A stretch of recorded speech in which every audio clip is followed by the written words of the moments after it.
Hello, gorgeous flower pots. Who's joining? Let me know. Can you see me? Can you hear me? You are live with me today on what is St. Patrick's Day. So if you celebrate St. Patrick's Day, then happy St. Patrick's Day to you. We are live at kitchen table for Sunday service and a bit of a catch up. How have you been? Where have you been? Where are you joining me from? I'm going to join my very own Facebook page on my other phone that I read out the Sunday services from because I'm not seeing any comments. And you know I like to interact with you. So let me know if you are watching, you can see me, you can hear me. Oh, there you are. Sarah Stevens says, Nelly, you're back. I am. I'm in the room. Nathan Blinkhall, hello. Hello, good afternoon. So good morning, good afternoon, good evening, wherever you are watching me from. It is a pleasure and a joy to be with you this lunchtime on Sunday, the 17th of March. 2 days before my 50th birthday. I am 50 on Tuesday. Oh, age is a privilege denied to many, so I'm delighted. Hello, Dee McCrystal. I can always rely on you jumping on. Hello, Flower. Hello, Rachel Edwards. Hello, Marie Flynn Welsh. And hello, Elisa Kelly, up there in that bake-up. Hello, Vicky Campbell. Good afternoon. So good morning, good afternoon, good evening. Where are you joining me from? Sarah Jane says, I'm watching it Somerset. I have just done an Instagram Live. So if you've jumped on from that Instagram Live, you'll notice I'm now undressed. We're all dressed up in a big green shirt. Now I'm not. So, perimenopause for you. Hi Nelly, says Julie Kipling. And hello Leslie Cragg. So, good morning, good afternoon, good evening. We are live at kitchen table for a Sunday service. Who's missed it? Me. I've missed it massively. Once again, if you are jumping over from Instagram, I know that Susie Floozy is. I was dressed a little bit differently, but I had to rag my shirt off me because I had a perimenopausal moment. Hello, Elizabeth Slater. Have you been watching our David in Big Brother House? I bloody have. And if I've not been able to watch it 9 o'clock at night, because it's way past my meds and my bedtime, I've been watching it in the morning because I'm up at about 20 past 4, half past 4, so I've been watching it in the morning. Where the lovely glitter, yeah, Sherry Smith, I've ragged it off, it's satin, I had a big green satin shirt on, not from 11th Avenue. I thought, oh, what's that in back at wardrobe? I thought, I'll give that a go. Anyway, I put it on, and then I did an Instagram Live in it. I've not done Instagram for ages. And I just wasn't having a nice time in it. I don't know if the seam in the sleeves or whatever it was. Anyway, I've ragged it off and here I am in ever faithful black vest. If you did watch the Instagram and I talked to you about the fucking dust everywhere there. So I spent all of yesterday morning cleaning all the shit out from the garden front and back because my house sits on the main gas pipe. So they've had to dig everything up. I give them consent to do it, obviously. I had no fucking choice. But I had that much mud back and front that yesterday I just thought, right, get rid. So I did all that and now I'm just finding bits of dust where it's settling because the back door's open and Ricky's fucking jet washing. Oh, it's so good to be back for Sunday service. It is lovely. I am here to service you. Any advice I do give on today's show is purely for entertainment purposes, over 18s only, as strong language may be throughout. That's my disclaimer. I want David to win Celebrity Big Brother, absolutely. And I think Sharon made a lovely point on Late in Life when she said to know David is to love him.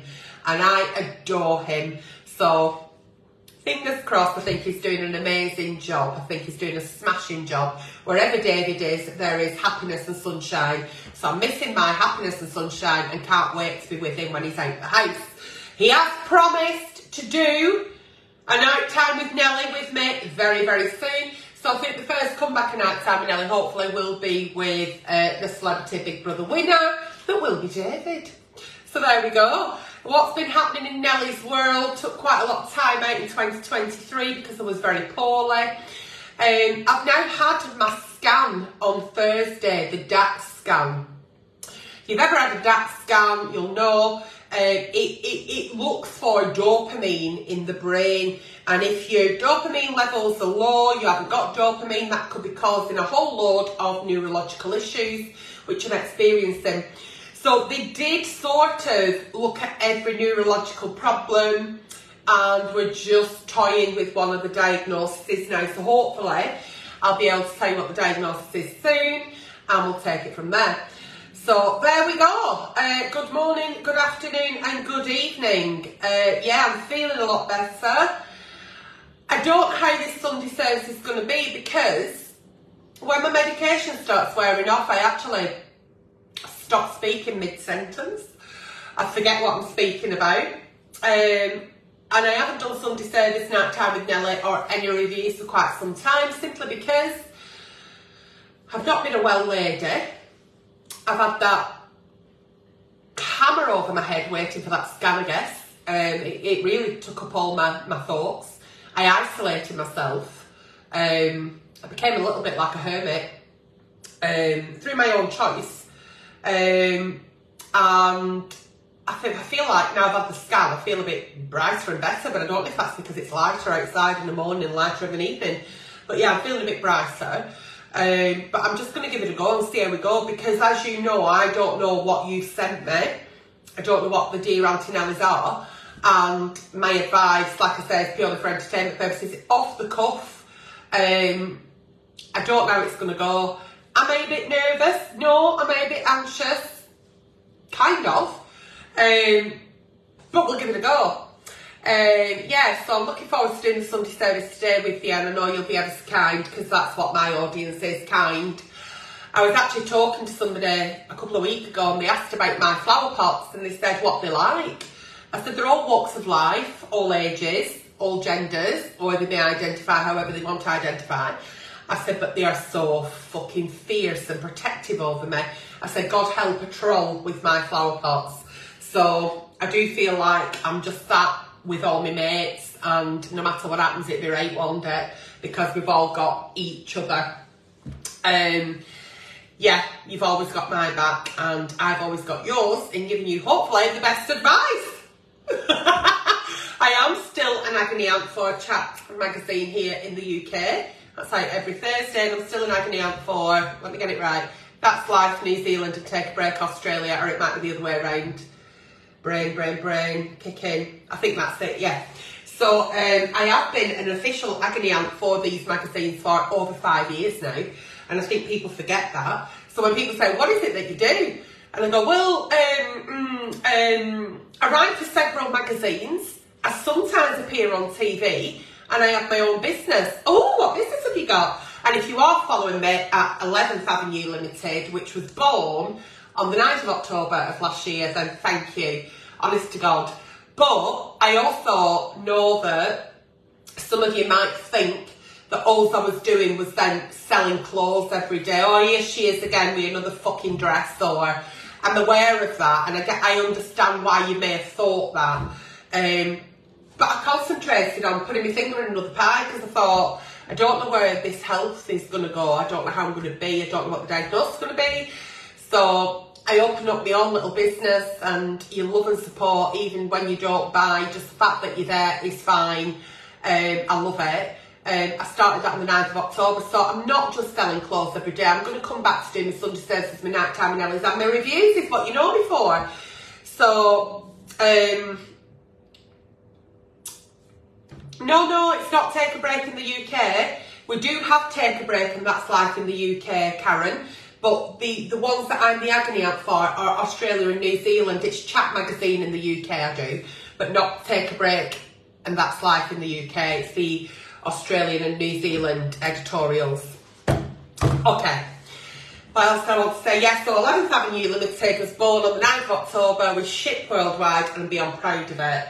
And on Tuesday, hopefully, on my 50th birthday, I'm launching the cosmetics side. So I started off with clothing and bags and purses, Now I've introduced jewellery, and then hopefully I'm launching the cosmetics. So,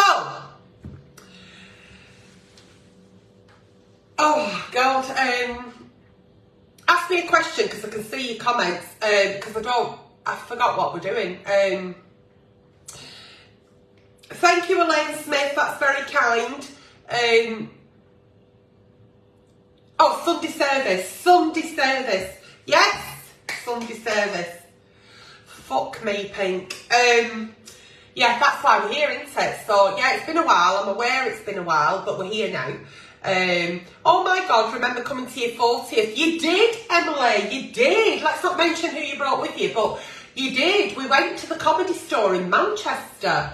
That's when I was 40, and I'm 50 on Tuesday. Because it's a weekday, and I've been waiting for this scan, I've not planned a 50th. I'm going to have a little bit of lunch with my mum. It'll be lovely, just me and mum, to thank her for giving birth to such a legend. Just me and mum, and then the weekend coming, I'll be doing something with my daughter. So I'm not one for like a fanfare, or people might think that I'm into this like, wow. No, I'm not into this big, you know. So see my mum on Tuesday, have a bit of lunch with her, and I'll see my brother and my nephews and my niece and my sister-in-law Wednesday, that's planned, and then the weekend see my little girl, so that'll be lovely. Anyway, shall we get going with Sunday service before I actually fucking lose what I'm supposed to be here doing and it's time for medication again? I think we should. Right. Let's go. Once again, any advice to do, give us purely for entertainment purposes. Over 18s only. I may swear throughout the whole of this live. If you do really seek proper advice, then see a professional. A professional I am not. I can just about remember what we're doing. I don't know how it's going to go. Please forgive me. Please forgive me. Hopefully we'll get a clear diagnosis soon. Whatever it is that's wrong with me is not terminal. I've had guarantee from several doctors about that. And I don't know if it's curable. We don't know if it's treatable, or I don't know what it may be, but it's certainly something we could possibly look to manage. But if this is the best I'm going to be, and I just kind of get a bit lost in my thoughts, or forget what I'm supposed to say, or a tremor or a shake, if I do, don't panic, it's part of whatever it is, but it's alright, don't worry. Dear Auntie Nelly, anonymous please, they're always anonymous, my gorgeous flower pots, and thank you for sticking with me while I've just chatted shit for a full 13 minutes. Wow. Nonsense. Okay. Dear Auntie Nelly, I've just found out my daughter is dating a guy who has been in trouble with the law. Okay. Oh, lots of times. And he's also been to prison. Oh, she loves a bit of a bad boy. I've always tried to teach her good values, but she's really in love with him. When I told her I don't want her seeing him anymore, she got upset. Now I don't know what to do. I want to keep her safe, but I also want to let her make her own decisions, okay? Can you help me figure this out, Nelly? Thanks, she's only 21. Look, every day is a school day. I'm 50 on Tuesday and I'm still learning every day. I'm still learning that. I need to see a professional about my eyebrows and not do it myself. Okay, if you're wondering, I had to go myself. Never learn, will I? She's in love with somebody who's got a bit of a checkered past. He's been to prison. What's he been to prison for? If we tell our children not to do something, chances are, if they're out like me, they'll do it 3 times and take a fucking picture. So I think saying, I don't want you to see him, I don't think is the right attitude. I think it's about sitting down with her, because I would say sit down with him, but I don't know how well you know him, and I don't know whether you feel comfortable enough to ask such personal questions. But if she's in love with the guy, obviously she's been with him a little bit. She's only 21 though. I can fall in love with a brand new dessert, you know what I mean? Within seconds of it being on my tongue. Right, what's he been to prison for? I'd be asking, what's he been for? Now, the things I will never ever tolerate is obviously sex offences. So if he's been to prison for any kind of sex offence, I get it, absolute no. But if you have brought your daughter up and taught her good values, as you say, she's not going to be with a nonce, is she? You know what I mean? So what has he been to prison for? Everybody makes mistakes. We don't know his life circumstances, why he ended up in prison. Why? Has he learned from it? Because a lot of times, to be incarcerated, you know, they make them sit and think and change the ways. Everybody's allowed a second chance. He's been in trouble with police, ended up in prison. She's a bit of a kid at 21. No, you can't make her decisions for her. She has to learn. She has to make decisions, whether they be good or bad. And as a parent, you just stand there in the background and you get ready to pick up the pieces or ready to cheer them on. That's what you do. So what? He's been to prison. I reckon there's worse fucking things that somebody could do, depending on what they've been for. So you're still keeping her safe. You've still got her best interests at heart. And unless he's been to prison for something like noncing, sex offences, murder, I think, what would I not forgive? I mean, yeah, I think it's all right. Just let her crack on with it, and just tell her that, you know, don't even say it's not who I thought you would marry. I thought you would marry a doctor, because look at Harold Shipman. Do you know what I mean?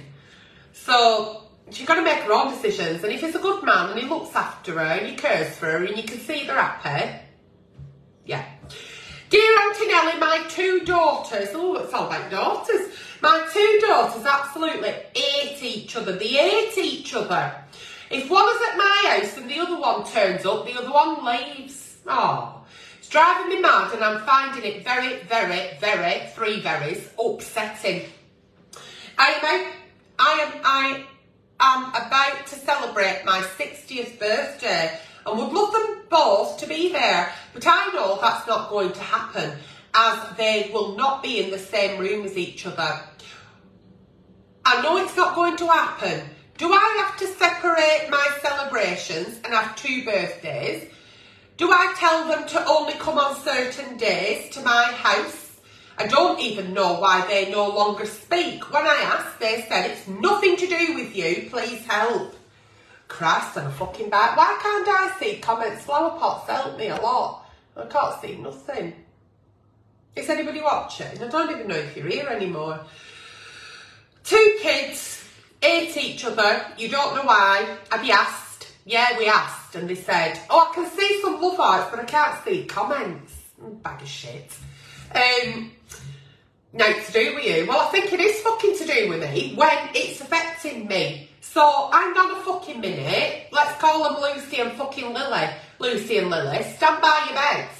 It's now to do with me. It is fucking to do with me, because I want to celebrate my 60th, and I want you both there because you're my daughters.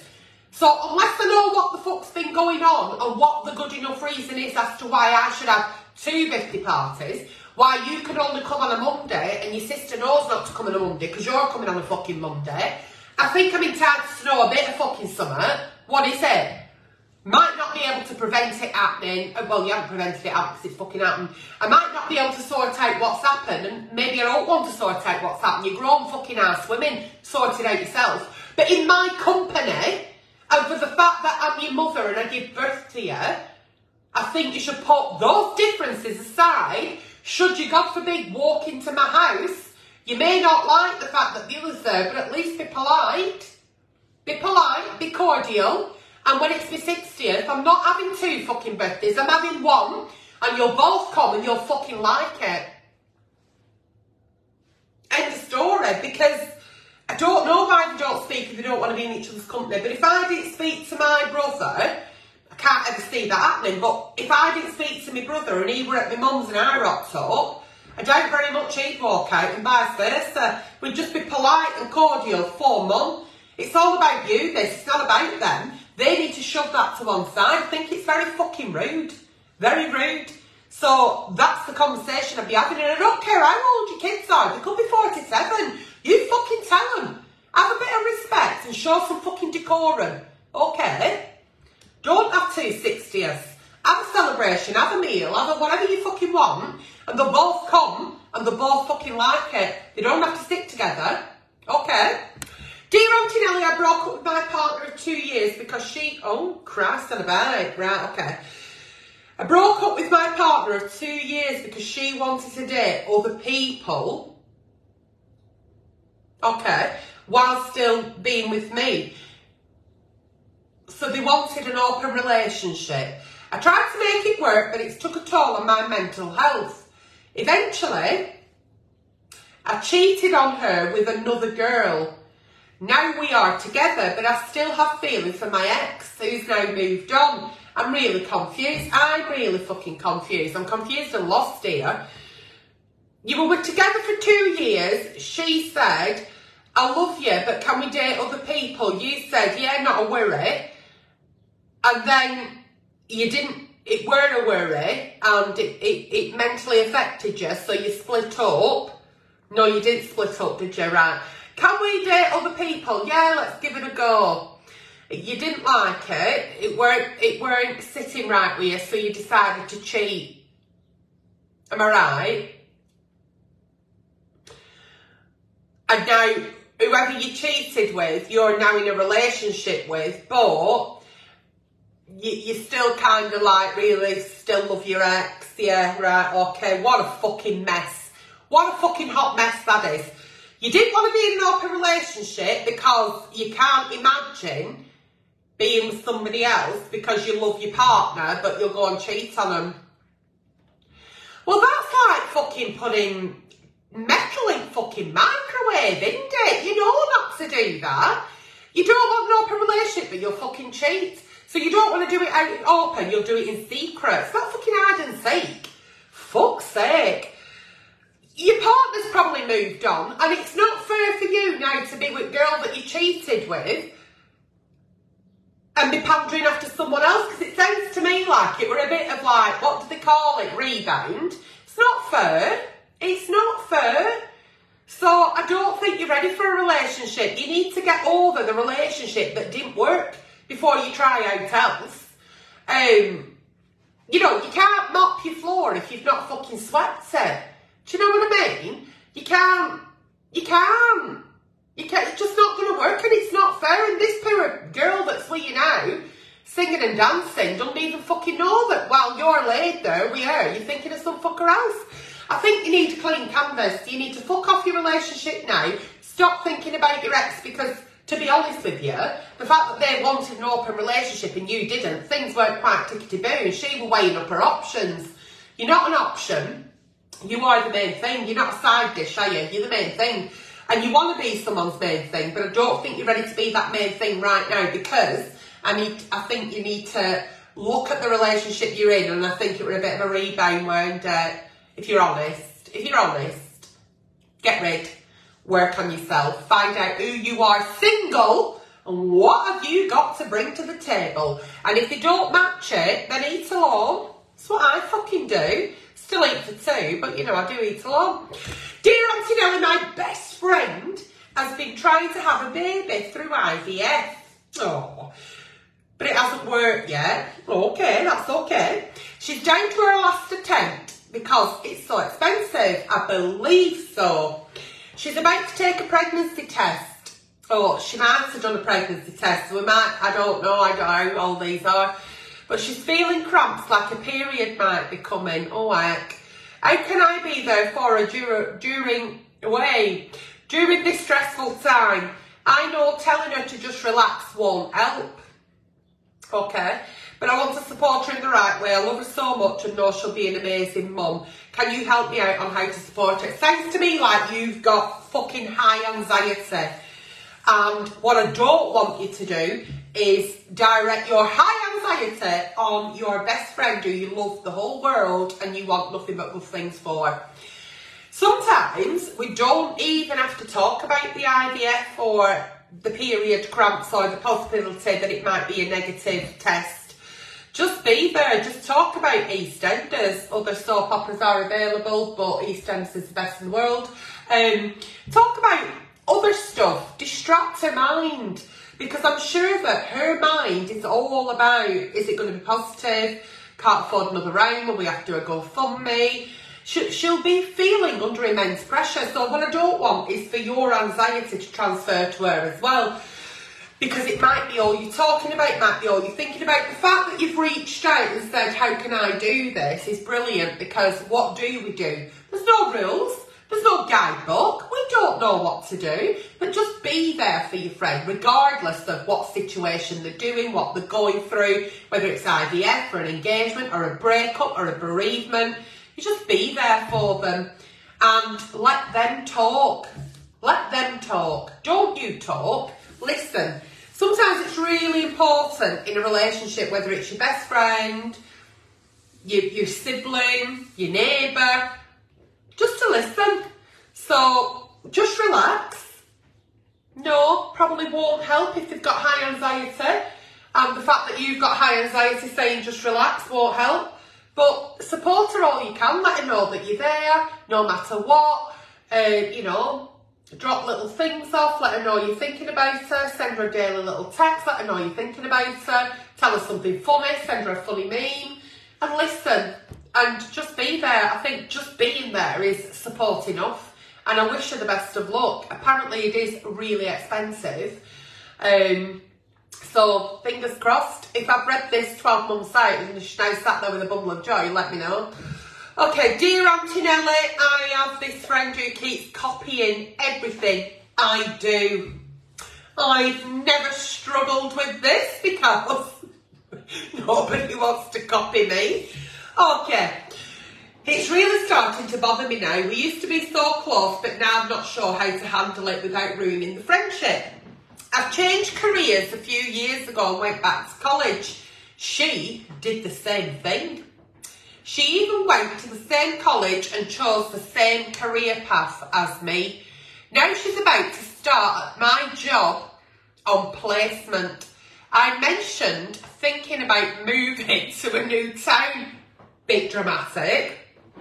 And suddenly she's also started talking about moving to the town I said. It's getting ridiculous. What should I do? I'm really stressed out about it. Thanks. They say that imitation is the highest form of flattery, don't they? But, you know, I feel a bit sorry for you, mate, because they haven't got their own identity. It's like influencers, let's say. If I said to you today, which I do keep looking and thinking, what is this glow? Might be because I had a shave. Influencers influence you to maybe buy stuff, or they'll show you things and you go, oh, I've seen that on a makeup tutorial, I'll do it.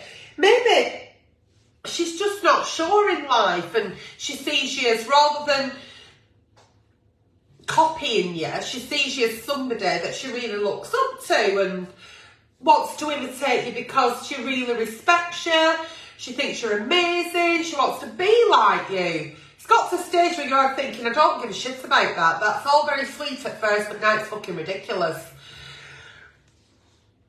The career path you've chosen, you don't say, but you won't be the only person who's been to that college and done that.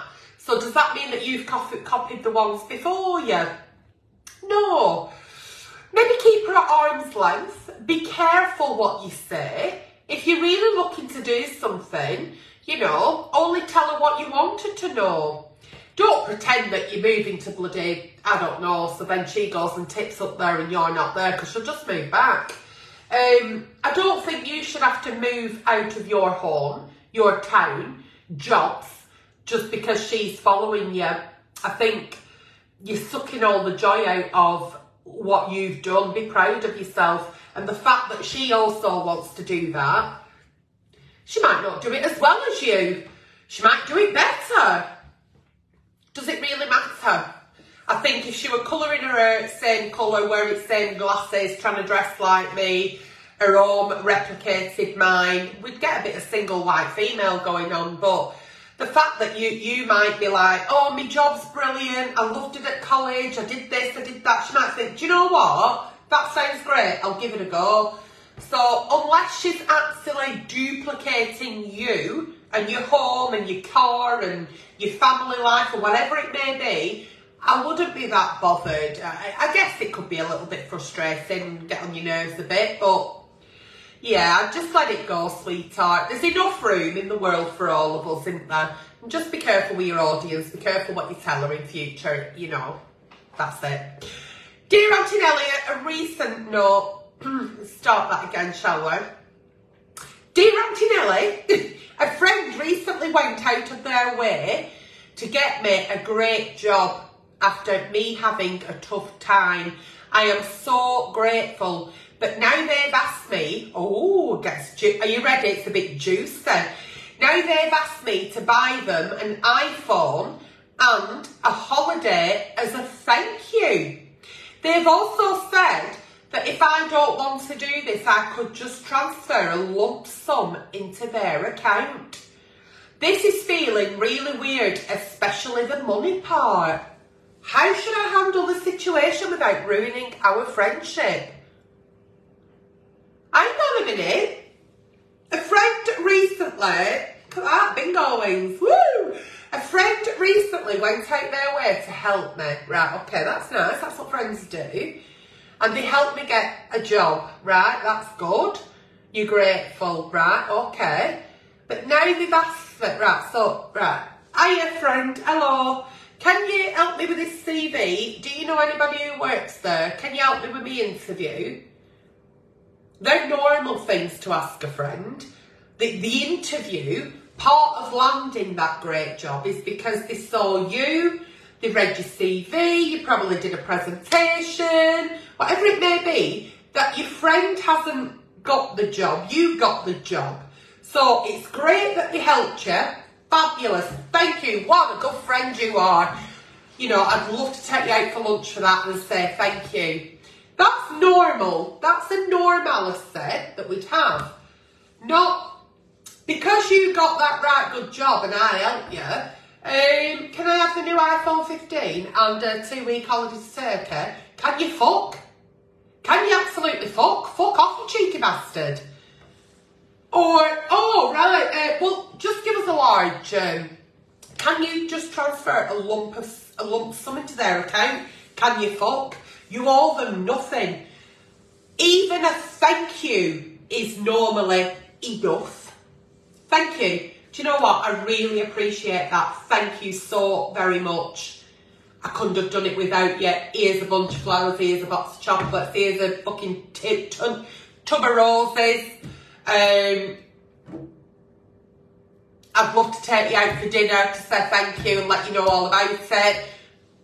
No, well, if you want, can I have an iPhone and holiday? Or if you don't want to do that, just put a load of money in my bank. That's not a friend. And you don't give to receive. I've been brought up like that. You don't give to receive. So, do you know what? Keep that friend at arm's length. Say thank you. And for the fact that now that they've asked for monetary value to the value what they think they put in your life, I'd fuck them off.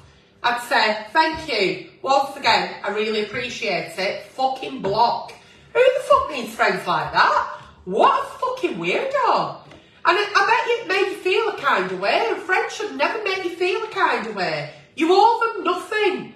You went for the interview, you got the job, you are doing that job, not them. The fact that they helped you, brilliant, thanks. Fuck off.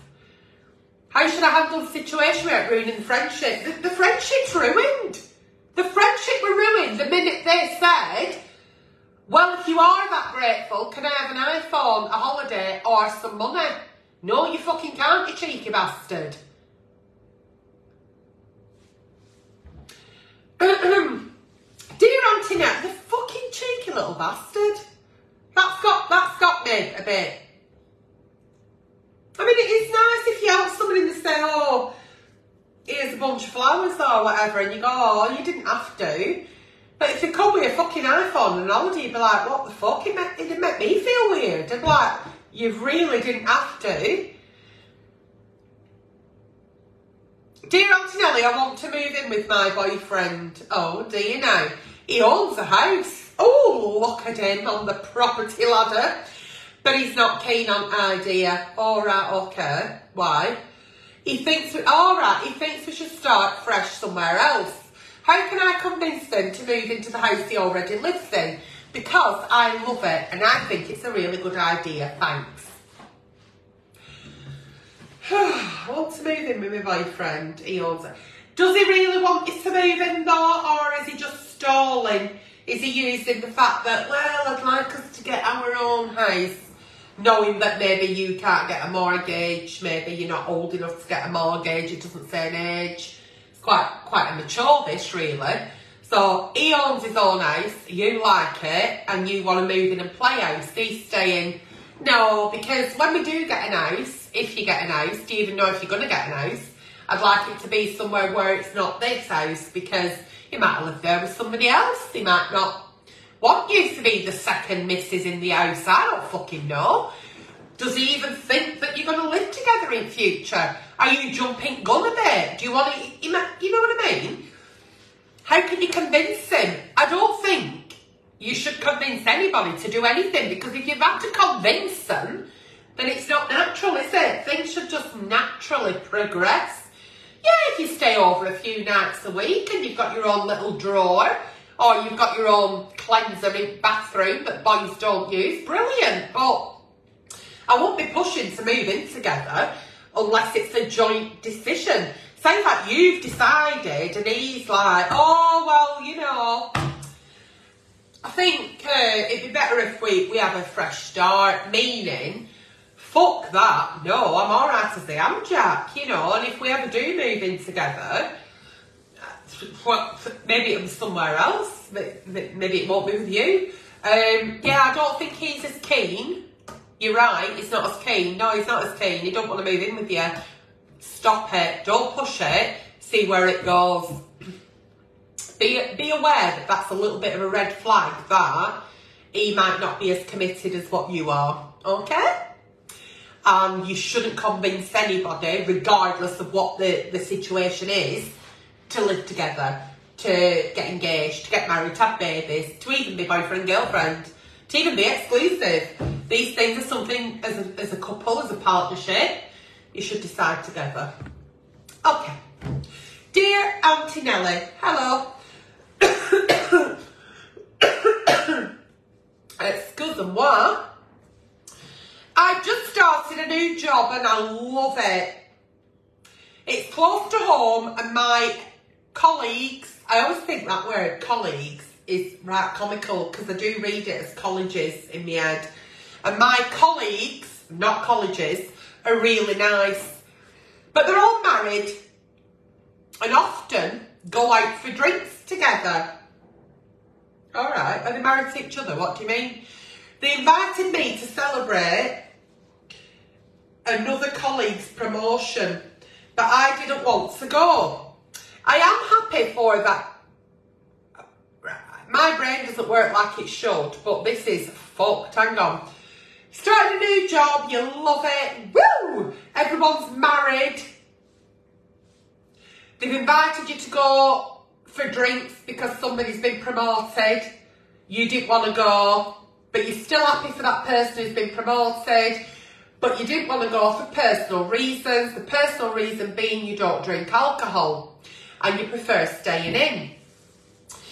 You have a small circle of friends, so you do go out, but they're like-minded and they don't drink alcohol. You don't want to upset your new co-workers, but the idea of sitting in a bar while they drink doesn't appeal. Any advice?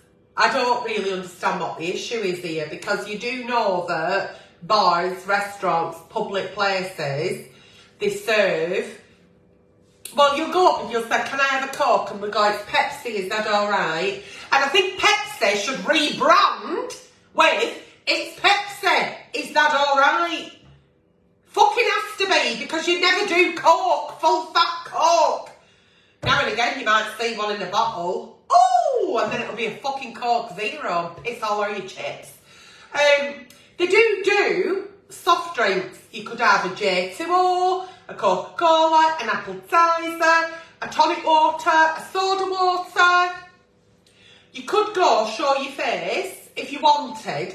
Don't let the fact that they might be having half a lager or a Guinness and Black or a fucking JD and Coke put you off mixing with them. People who drink alcohol are not bad people. People who socialise and go out and have a few drinks are not bad people, and you can't catch anything from them. Don't really know what your issue is here. I think your issue is, I like him, I love my job and everything, but I don't want to be the mate. Then just fucking say that to me. Because I think we've gone through, well, we've gone over a few back streets, round a few fucking cul-de-sacs to get to actually what the thing is. You don't want to be the mate, you don't think they're your kind of people, and that's okay, because when you go and work for a company and you look round, would you actually be the mate if you didn't work with them? Probably not, but you end up being best friends with somebody who's called Sandra, who's fucking 63, who left college in 1970s, but all of a sudden you're a best mate and you're like 19. Do you know what I mean? So you get pushed with these people. Doesn't mean to say that you have to spend your free time with them. Nobody's going to look at you bad. They've asked you, which is lovely, and you've said, not on this occasion, I can't make it, or to be honest with you, I think that's lovely, I hope you have a great time, but it's not really my thing. Be proud and be confident in saying no. Doesn't matter. Get more used to saying no, and I think we all should get more used to saying no.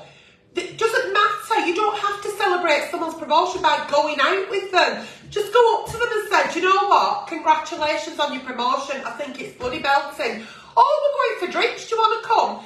No thanks, but have a great time. That's it. That's all it needs to be. Don't put any pressure on yourself. Also, the fact that you don't drink, you don't want to be around people who are drinking. Maybe your personal reasons is you've had an issue with alcohol.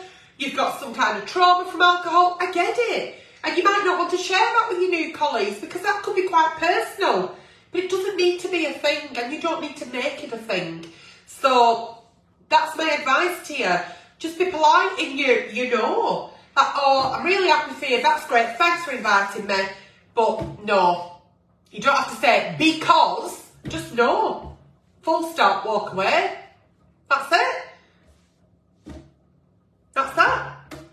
I don't drink, but I love being around people celebrating things, and it doesn't put me off going places. But then again, I've never had an issue with alcohol. Maybe you'll feel like it might be a trigger, maybe it's too much temptation. I get that, and maybe you don't want to share that with your new colleagues, and maybe you don't want to share it with me.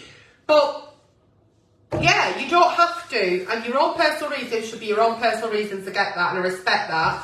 But yeah, just don't worry about it. If that's what they do, they go out all the time, and you don't want to go, it's alright, don't matter. Just have a nice time, guys. See you next week. Leave it at that. I think that's the right advice. I haven't got a fucking clue. Yeah. I might have half a Guinness and Black on Tuesday with my meal when I go out for dinner with my mum. Last time I had Guinness and Black, when we were at half a Guinness and Black, we're at 2022. December 2022, I had half a Guinness and Black in Blind Beggar in, where we're at? Ronnie and Reggie Cray's pub in London. What's it fucking called now? What's the pub called? No, Blind Beggar. Yeah, I did. Out of their barrel. Apparently it's their Guinness barrel. So I said, oh my God, I'll have to have one. So I did, and it were right nice. Moving on.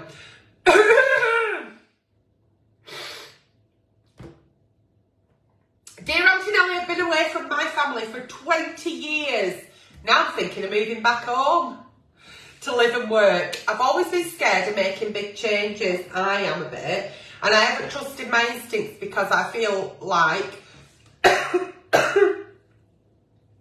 just going to get some water. Is that alright? Is that alright with you? Thanks. That's all with it. Dry. Bit meds. Bit medication.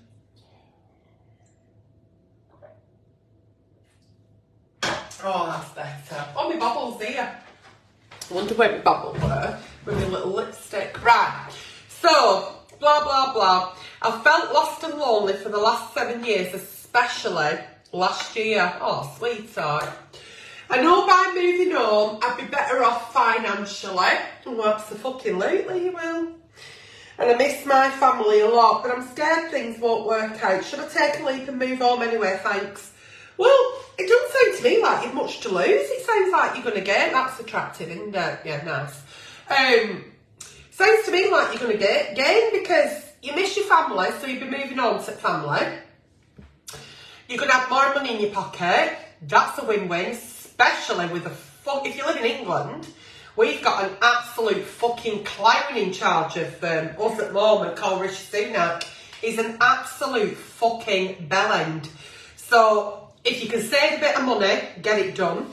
What do you think won't work out? Do you think that moving back home is not going to be the same as before you left because it was 20 years ago and you're no longer a child? And if you're moving back with your parents, they're going to still think you're a child. They're going to tell you to tidy your bedroom. They're going to tell you things, and you might not be used to being told things now you're like properly grown up.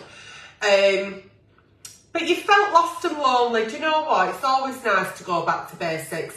I'd say move back, save a bit of money, have a little bit of you time with your family, get to know your family again after these 20 years, because people change, things change, circumstances change. Get to know your family, you know, spend some time at home, save a bit of money up, and just feed your soul at home. There's no place like home.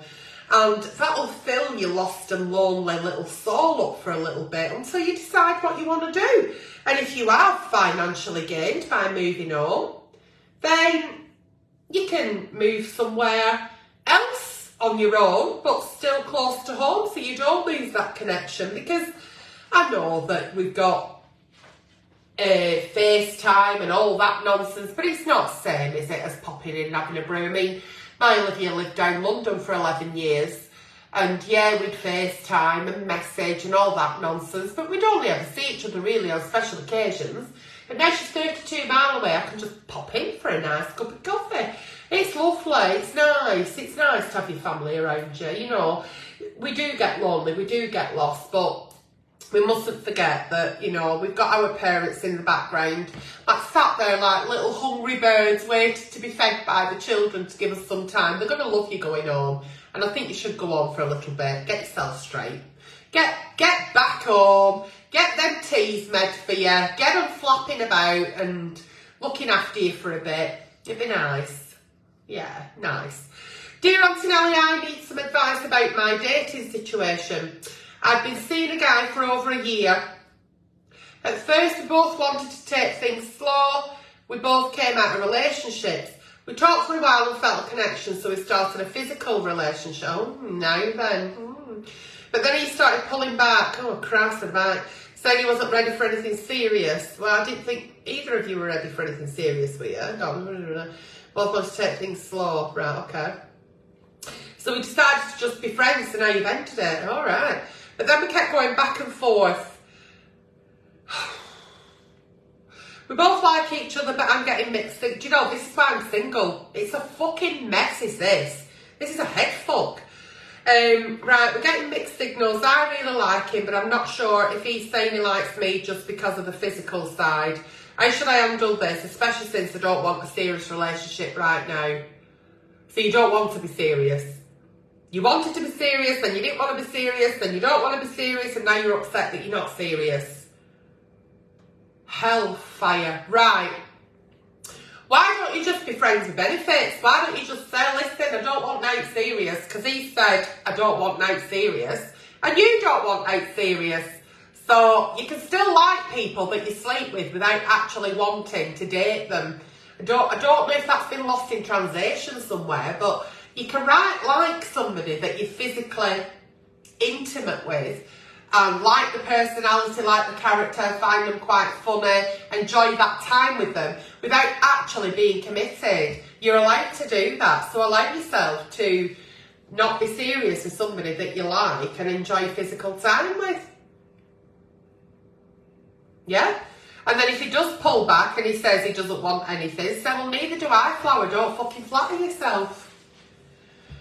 I hope I've given good advice today. I ain't got a fucking clue what I've spouted for the past 45 minutes, but that's it. That was your Sunday service. How did you think about that? Please put it in the comments and be honest with me. It won't upset me. I've got fucking thick skin. yeah, that's it. Sunday service. What did you think? Did you enjoy? Did I do all right? Look at me looking for accolades. It's not about me looking for accolades. I hope I answered everything okay for you. Any advice I did give was purely for entertainment purposes. I'm looking forward to more Sunday services and certainly some nighttime with Nellies because they're amazing, aren't they? I know I am the presenter of Nighttime with Nelly, but I love it just as much as what you do. And Sunday reviews. I think my first review will be how to shave your face to get a glow.